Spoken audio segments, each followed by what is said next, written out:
Side side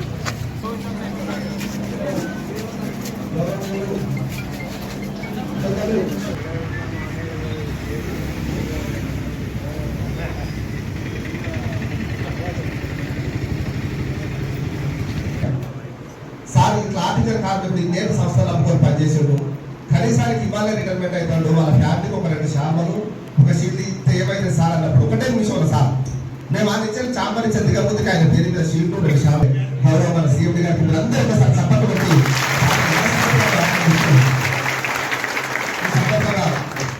secretary general Sridhar sir మాట్లాడుతున్నారు. సమావేశం పెట్టాం సార్. సేఫ్టీ మీద చాలా యాక్సిడెంట్స్ జరుగుతున్నాయి. వాస్తవంగా సార్ చాలా 10 నెలల సర్వీసు ఏ సీఎండి గారు కూడా ఇంత శ్రద్ధ చూపెట్టిన సీఎండి ఇప్పుడు లేడు. మరి వాస్తవంగా మన సీఎండి గారు మనందరి అదృష్టం. మరి వాస్తవంగా సేఫ్టీకి చాలా ప్రియారిటీ ఇవ్వడం జరిగింది. మరి ఇంతకుముందు మేము మాట్లాడుతూ ఇంకా చాలా దిక్కుల యంత్రాలు లేవు, హెల్మెట్ ఉండడం అనేది నిజంగా కొంత బాధాకరమైన విషయమే. మరి ముఖ్యంగా సీఎండి గారు కూడా ప్రభుత్వ దృష్టికి ఈ సమస్యలను తీసుకువెళ్ళడం జరిగింది. మరి త్వరలోనే ఒక అన్ని యూనియన్లతో ఒక మీటింగ్ కూడా సార్కి మేము పోయినప్పుడల్లా విన్నవించడం జరుగుతున్నది. ముఖ్యంగా 30 రోజుల లీవులు ఉండడం, అదేవిధంగా ఫెసిలిటీస్ విషయానికి వస్తే మాకు మీకు చాలా తారతమ్యం ఉండడం, ఇవన్నీ కూడా కమ్యూనికేషన్తో ఉద్యోగి యొక్క ఫ్యామిలీకి కాంపాషనేట్ అపాయింట్మెంట్ ఇచ్చినప్పుడు మరి ఏ అర్హత ఉన్నా కానీ గ్రేడ్ 4 ఇవ్వడం కూడా కరెక్ట్ కాదని సార్ చెప్పడం జరిగింది. మన సీఎండీ గారు తప్పకుండా మన సమస్యల మీద సానుకూలంగా తప్పకుండా స్పందిస్తారని మీ ద్వారా తెలియజేసుకుంటున్నాను.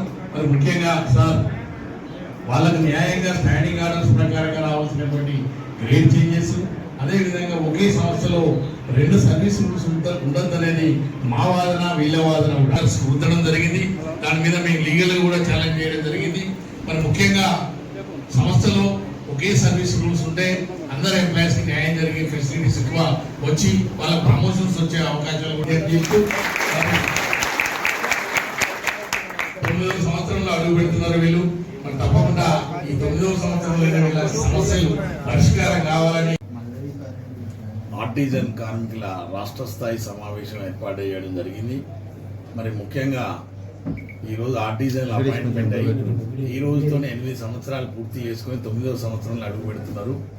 కానీ వాళ్ళ యొక్క జీవితాల్లో మాత్రం మార్పు మాత్రం రాలేదు. మరి ఈరోజు మారుమూల ప్రాంతంలో ఈరోజు తెలంగాణ రాష్ట్రానికి వెలుగులు ఇస్తున్నారంటే ఆర్టిజన్ కార్మికుల పాత్ర ఎంతో ఉంది. సుమారు రాష్ట్ర వ్యాప్తంగా 2 డిస్కంలలో కానీ ట్రాన్స్కోలో కానీ సుమారు 12-13 వేల మంది గల సబ్స్టేషన్లో సుదూర ప్రాంతాల్లో సౌకర్యాలు లేకున్నా కానీ ఈరోజు వాళ్ళు నిరంతర విద్యుత్ వెలుగులకు ముఖ్య కారకులు. మరి ముఖ్యంగా ఈరోజు వాళ్ళ సమస్య ఏంటిదంటే ఆర్టిజన్ అనే ఒక నామకరణం చేసి మరి ఈ విద్యుత్ సంస్థలో ఉన్నటువంటి బేసిక్ పే కాకుండా ఒక కొత్త బేసిక్ పేని సృష్టించి వాళ్ళకు కొత్త సర్వీస్ రూల్స్ను సృష్టించి స్టాండింగ్ ఆర్డర్స్ అని తీసుకురావడం జరిగింది గత ప్రభుత్వం, మరి గత టీఆర్ఎస్ ప్రభుత్వం.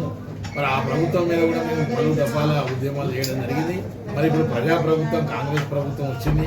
మరి ఈ ప్రభుత్వానికి కూడా సుమారు 18 నెలల నుంచి ఈ ఆర్టిజన్ కార్మికుల సమస్యలను విన్నవించడం జరిగింది. పెద్దలు సంజయ్ రెడ్డి గారు ఆల్ ఇండియా ఏఎన్టీసీ అధ్యక్షుల వారిని కూడా తీసుకెళ్లి కార్మికుల సమస్యలను, ఆర్టిజన్ కార్మికుల సమస్యలను పరిష్కరించమని, అదేవిధంగా ఒకే సంస్థ లోపల ఒకే సర్వీస్ రూల్స్ ఉండాలని, మరి ఆ విధంగా చట్టపరంగా కూడా అది కరెక్ట్ అని చెప్పడం జరిగింది. తప్పకుండా అతి త్వరలో మరి ఆల్ సీఎండీస్తోని ఒక సమావేశం ఏర్పాటు చేసి ఈ ఆర్టిజన్ సమస్యలన్నీ కూడా పరిష్కరిస్తానని చెప్పడం జరిగింది. మరి ఇప్పటికే చాలా కాలాతీతమైంది. మరి ఈరోజు ఆర్టిజన్ కార్మికుల సమావేశంలో మరి జరగబోయే కార్యక్రమం మరి ఏ విధంగా మరి ఆర్టిజన్ కార్మికులు ప్రభుత్వ దృష్టికి వస్తాయో ఒక నిర్ణయం తీసుకోవడానికి, అవసరమైతే సమ్మె కూడా చేయడానికి వెనకాడే సమస్య లేదు.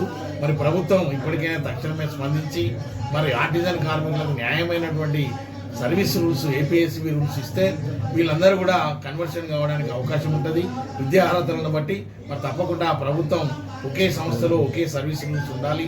మరి తప్పకుండా ఎప్పటికైనా కాంగ్రెస్ ప్రభుత్వం తక్షణమే స్పందించి ముఖ్యమంత్రి గారు అదేవిధంగా బట్టి విక్రమార్క గారు తక్షణమే స్పందించి మరి ఐఎన్టీసీ రోడ్డు మీద పడితే మరి ప్రభుత్వానికి కూడా మంచి పేరు రాదు, మరి జరగబోయే ఎన్నికల్లో కూడా ఇది పాత్ర పోషిస్తుంది.